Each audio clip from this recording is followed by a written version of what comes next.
বাংলাদেশের মন্ত্রণালয়গুলোর মধ্যে চ্যালেঞ্জিং মন্ত্রণালয় হইতেছে এই সময়ে স্বরাষ্ট্র মন্ত্রণালয়। কেন যে হাঙ্গেরের উপদেষ্টা এই মন্ত্রণালয় নিচে জানি না, বেচারার জন্য আমার মায়ে লাগে। কেন চ্যালেঞ্জিং? কারণ এই মন্ত্রণালয়ের ইনস্টিটিউট গুলা সরাসরি নিপীড়নের সাথে যুক্ত ছিল। পুরা পুলিশ বাহিনী থানা টানা ফেলায় পলায় গেছে, ট্রাফিক পুলিশ পর্যন্ত পলায় গেছে। জনগণের মধ্যে পুলিশ সম্পর্কে ঘৃণা এমন চরম পর্যায়ে পৌঁছাইছে যে পুলিশ থানায় বসতে ভয় পাইতেছে। পুলিশ মারাও গেছে অনেক, মায়ের ট্যাঙ্কে রেখেছে। শুধু তাই না, হাসিনা পলায়নের পরে আনসার বিদ্রোহ সামলাইতে হয়েছে। আমি পুলিশ সংস্কার নিয়ে এপিসোড করেছিলাম, এই যে এটা সাজেশন দিছিলাম ছাত্রদের মধ্যে থেকে কিভাবে পুলিশ নিয়োগ দেওয়া যায়। সরকার ট্রাফিক পুলিশ ওই আইনেই নিয়োগ দিছে, আমারটা দেখে দিছে কিনা জানি না, দিলে ভালো, না দিলে অসুবিধা নাই। যাই হোক, সমস্যা কলে মোটে নাই। পুলিশের মরাল বাড়ানোর চেষ্টা না করলে, পুলিশের সাথে জনগণের দূরত্ব না কমলে দীর্ঘমেয়াদে বাংলাদেশে বড় ধরনের সংকট তৈরি করবে। আমাদের হইতে হবে সৃজনশীল এই সমস্যা মোকাবেলার জন্য। আমি এটা নিয়ে স্বরাষ্ট্র উপদেষ্টার সাথে সরাসরি কথা বলতে চাইছিলাম, তো উনাদের তো মেলা কাম আর কি চাও, উনারা মেসেজ পাঠাইছিলাম। তো স্বরাষ্ট্র উপদেষ্টা আমার ফোন দেওয়ার টাইম হয় নাই। আমি একটা জিনিস বুঝি না, উনারা তো পলিটিশিয়ান না, পাবলিক ফিগার না, যে এলাকায় যাইতে হয়, দলের লোকদের টাইম দিতে হয়, মিটিং করতে হয়, রাজনীতি করতে হয়, তারপরেও ওনারা টাইম পান না। আমি নিজে থেকে কতজনের সাথে কথা বলি, দেখেন শহীদ পরিবারের সাথে কথা বলি, আপনারা তো জানেন। এমনকি আমি একদম মাঠের কর্মীদের সাথে কথা বলি, আন্দোলনে মাঠের ছাত্রদের অনেকের সাথে কথা বলি। আমি টাইম পাই, ওনারা টাইম পান না। তবে একটা পলিসি হিসাবে আমি নিজে থেকে উপদেষ্টাদের ফোন টোন দেই না, ওনারা দেন। ওনারা যদি ফোন দেন তাইলে টাইম দিই। দায়টা ওনাদের, আমার না। ওনারা দায় বোধ করলে আমি ওনাদের সাহায্য করব। এমনকি আমি প্রফেসর ইউনূসও বলছি যে স্যার, আপনার প্রয়োজন হইলে আমরা কল দিয়েন বা মেসেজ পাঠাইন, যদি কখনো মনে করেন, যদি মনে করেন আমার সাথে আলাপ করার দরকার আছে, কল দিয়েন, আমি আছি। তবে উনি জানাইছেন আমার এই যে ওনার সরকার নিয়ে আমার এই ক্রিটিসিজম গুলো জরুরি আর দরকারি মনে করেন। উনি বলছেন আমি যেন এই কাজটা চালায় যাই। তো যাই হোক, প্রফেসর ইউনূসকে ধন্যবাদ। আপনাদের জানা থাকলো যে ওনার সাথে আমার যোগাযোগটা আছে আর কি। যাই হোক, এখন আমার ক্ষুদ্র ভ্রাতার ভগিনীরা কইতে পারে যে দাদা, আপনি উপরে উপরে সমালোচনা করেন, এত বাম্বু দেন আর তলে তলে টেম্পু চালান। যাই হোক, প্রসঙ্গে আসি, কেমনে পুলিশের মরাল বাড়ানো সম্ভব আর জনগণের সাথে দূরত্ব কমানো সম্ভব। স্বরাষ্ট্র মন্ত্রণালয়ের যারা আছেন তারা একটু দেখেন, অল্প একটু সময় না নিচ্ছে, ধরেন নষ্টই হইল আর কি, তাহলে দেখেন না কি কই।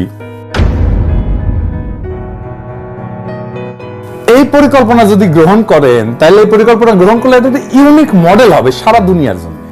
দুনিয়ার কোথাও এই মডেল বা পরিকল্পনা কখনো বাস্তবায়িত হয়নি। এই পরিকল্পনা বাস্তবায়িত হইলে শুধু পুলিশের মরাল বাড়ার কাজটাই হবে না, মুক্তে আর একটা সমস্যার সমাধান হয়ে যাবে। তো এই কথাটা কওয়ার সময় আমি আমার প্রফেশনাল পেশাদার জীবনের, প্রফেশনাল ক্যারিয়ারের একটা বেদনার কথা বলি আর কি, আমার ক্ষুদ্র ভ্রাতার ভগ্নীদের জন্য। আপনারা হয়তো সৃজনশীল কোনো সমাধান দিলে ইনকা একটা প্রবলেমে পড়তে পারেন। আমি যতগুলো ইউনিক সলিউশন দিছি আমার পেশাগত জীবনে, বেশিরভাগ ক্ষেত্রে উত্তর আসিছে আমার বসদের কাছ থেকে যে এটা কেন আর কেউ আগে করে নাই।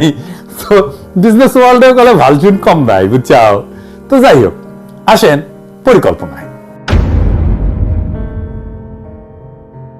আমাদের 639টা থানা আছে পুলিশের।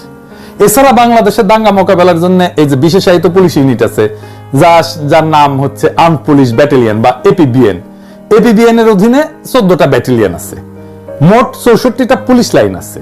এছাড়া মেট্রোপলিটন এলাকাগুলোর জন্য আলাদা পুলিশ লাইন আছে।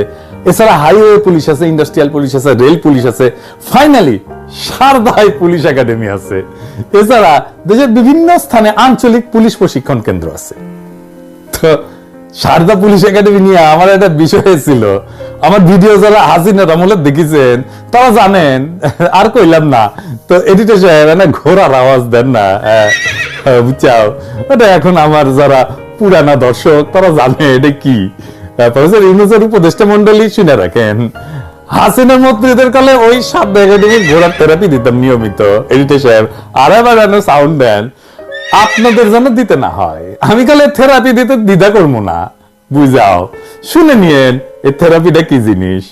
যাই হোক, এই সমস্ত জায়গায় যেগুলো কথা কইলাম, এই যে পুলিশের যতগুলো অফিস আছে, থানা আছে, ইত্যাদি ইত্যাদি, এই জায়গায় মূলত থানাগুলোতে যোগ্যতা অনুসারে 2 বা ততোধিক এই বিপ্লবে আহত ছাত্রদের নিয়োগ দেওয়া হোক পাবলিক রিলেশনস অফিসার হিসেবে।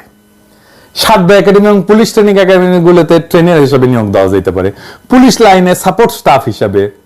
কিন্তু থানাগুলোতে যেখানে জনগণের সাথে যোগাযোগ, সেখানে পাবলিক রিলেশনস অফিসার হিসেবে। পুলিশ নিজে দেখবে তাদের দানব হয়ে ওঠার ফল কি হয়েছে। তাদের সামনে নিরন্তর একটা জ্বলন্ত উদাহরণে ঘুরে বেড়াবে আহত ছাত্র জনতা। পুলিশের মধ্যে রিমোর্স বা অপরাধ বোধ ঢুকবে। তারা এরপরে নির্মমতা করতে গেলে আহতদের ছবি তাদের চোখের সামনে ভেসে উঠবে। আবার উল্টা দিকে দেখেন, একজন সাধারণ মানুষ যখন থানায় সেবার জন্য আসবে, সে দেখবে এই বিপ্লবে আহত ছেলেদের কাজ করতে, সেবা দিতে। স্বাভাবিকভাবেই জনতার হৃদয় আর্দ্র হবে, পুলিশের প্রতি তার কঠোর মনোভাব পরিবর্তিত হবে এবং জানবে আহত ছাত্র একজন পুলিশ। পুলিশের জনবিচ্ছিন্নতা কাটবে। এই আহত ছাত্ররা বিশেষ পোশাক আর টুপি পরতে পারে, যেমন লাল টুপি পরতে পারে। এই ব্রিগেডের একটা আলাদা নাম দেওয়া যেতে পারে, যেমন ধরেন জুলাই ব্রিগেড। ভাবে দেখেন, দাঙ্গা পুলিশের অপারেশনে যাচ্ছে কোথাও, আর দাঙ্গা থামাইতে সামনে ক্রেসে ভর দেওয়া 10-12 জন জুলাই ব্রিগেডের সদস্য আহত ছাত্র জনতা। ওইখানে পুলিশের কোন অ্যাকশনে যাইতে হবে না। এই পুলিশের দিকে কেউ ঢিল ছুড়বে না, এই পুলিশকে কেউ মারতে আসবে না, কারণ সামনে গার্ড হয়ে, শিল্ড হয়ে দাঁড়ায় থাকবে আমাদেরই ভাইয়েরা, আহত ছাত্ররা, আমাদেরই বাচ্চারা। পুলিশের নির্মমতা সারা দুনিয়াতেই গেলে একটা সমস্যা। এই মডেল সারা দুনিয়াতে পুলিশের নির্মমতা দূর করার ক্ষেত্রে এক যুগান্তকারী পদক্ষেপ হইতে পারে। পুলিশের নির্মমতার শিকার পুলিশেই নিয়োগ দেওয়া হবে। এই পরিকল্পনাটা অত্যন্ত, বুঝতেই পারতেছেন যে ইউনিক এবং মানবিক দৃষ্টিভঙ্গি দিয়া চিন্তা করে বাইর করছি আর কি, যে সারা পৃথিবীতে নজিরবিহীন। এটা শুধু বাংলাদেশের মতো উন্নয়নশীল দেশগুলোতে না, এমনকি উন্নত দেশগুলোতে একটা যুগান্তকারী মডেল হিসেবে প্রতিষ্ঠা হইতে পারে। আসেন আমরা দেখি এই পরিকল্পনার ইউনিক দিকগুলা কি কি। 1 নাম্বার, পুলিশ বাহিনীর মধ্যে রিমোর্স বা অনুশোচনা তৈরি হবে। পুলিশ বাহিনীর নির্মমতার শিকার হওয়া ব্যক্তিরাই যদি পুলিশে নিয়োগ দেওয়া হয়, তাদের অন্যায় আচরণের, মানে পুলিশের অন্যায় আচরণের প্রতিক্রিয়া তারা সরাসরি দেখতে পাবে। এটা পুলিশের ভিতরে একটা মানবিক মূল্যবোধ সৃষ্টিতে সাহায্য করবে। 2 নাম্বার, আহতদের পুনর্বাসন। এইটা হয়ে যাবে, একটা বড় অংশের পুনর্বাসন হয়ে যাবে এই প্রক্রিয়ার মধ্যে দিয়া, দুই পক্ষেই লাভ। 3 নাম্বার, পাবলিক রিলেশন উন্নত হবে। যেমন আহত ছাত্র বা নাগরিকদের পাবলিক রিলেশন অফিসার হিসেবে নিয়োগ দিলে সাধারণ জনগণের কাছে পুলিশের ভাবমূর্তি পরিবর্তিত হবে। থানায় গিয়া মানুষ সেবা পাওয়ার সময় আহতদের দেখা পুলিশের মানবিক দিকটা উপলব্ধি করবে। 4 নাম্বার, দাঙ্গা মোকাবেলার নতুন কৌশল।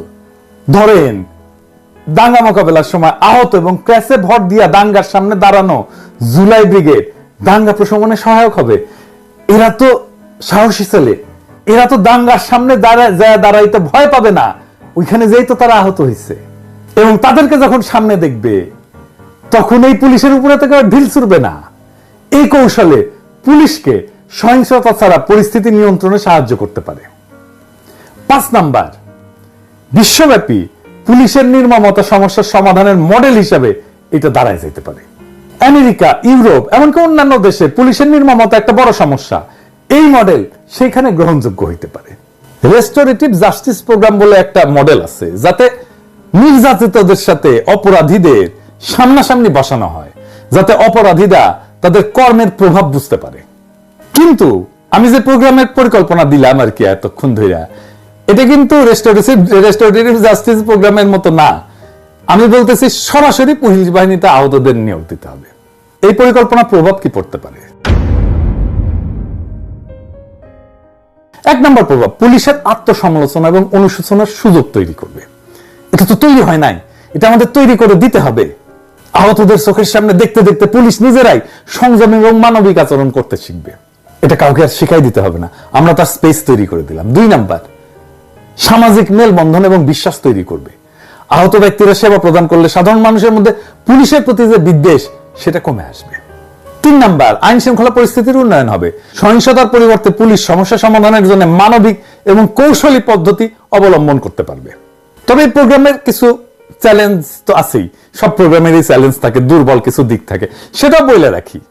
1 নম্বর হইতেছে যে পুলিশ বাহিনীর মধ্যে থেকে এই মডেলের বিরুদ্ধে প্রতিরোধ আসতে পারে, কারণ এই পরিবর্তনকে নিজের জন্য সে হুমকি মনে করতে পারে, বা তারা মনে করতে পারে যে এটা পুলিশকে দুর্বল করার একটা প্রচেষ্টা।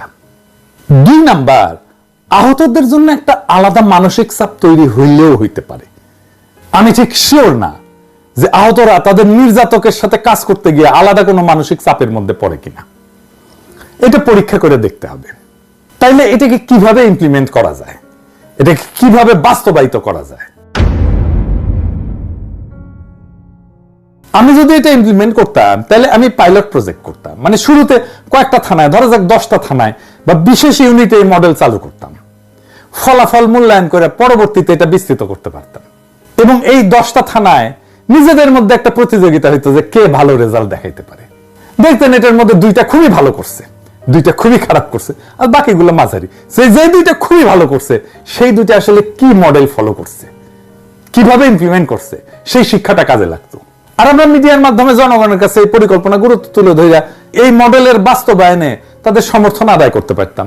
আমরা ইউনেস্কো বা জাতিসংঘের মতো আন্তর্জাতিক সংস্থাগুলোর কাছে এই মডেল তুলে ধরে বৈশ্বিক স্বীকৃতি অর্জনের চেষ্টা করতে পারতাম। মেলা কিছুই করা যায়, তাই ফ্রি ফ্রি দেই তো পরিকল্পনা, তাই কেউ পাত্তা দেয় না আর কি। তার ব্রোকের ভাষায় কথা বলি তো, আমি তো আবার শিক্ষিত না, বুঝাও, 2 পয়সার ইউটিউবার, তো কইয়া রাখলাম আর কি। প্রফেসর ইউনূসের সরকার করুক না করুক, অন্য কোনো দেশের সরকার তো বাস্তবায়ন করতেও পারে এই পরিকল্পনা। আর তারপরে আমাদের একটা এক্সারসাইজ হলো না, একটা ইনোভেটিভ একটা পরিকল্পনা কেমনে বের করতে হয় এটা সমস্যা থেকে। আমার ক্ষুদ্র ভ্রাতা ভগিনীরা শিখলো, সেটা বড় কাজ একটা। ধরেন 2 পয়সার ইউটিউবের পরিকল্পনা যদি একটা কনসাল্টিং ফার্ম মেলার টাকা দিয়ে বেনে দেয় না, তখন দেখবেন যে সবাই কবে দেখিস দেখিস দেখিস কি ফাইন পরিকল্পনা। কার মাথার থেকে বাইরে যে পরিকল্পনা সেটা ব্যাপার না, দুনিয়া একটা সমস্যার সমাধান যদি হয় সে পরিকল্পনায় কে করলো এটা বড় কথা না আর কি, করলেই হইলো আর কি। তবে এই সরকারের সমস্যার এরকম ইনোভেটিভ বা সৃজনশীল সমাধান বের করে দেওয়ার চেষ্টা করব। খালি জায়গায় বসে আওয়াজ দিয়ে নেবেন, বান্দা হাজির থাকবে।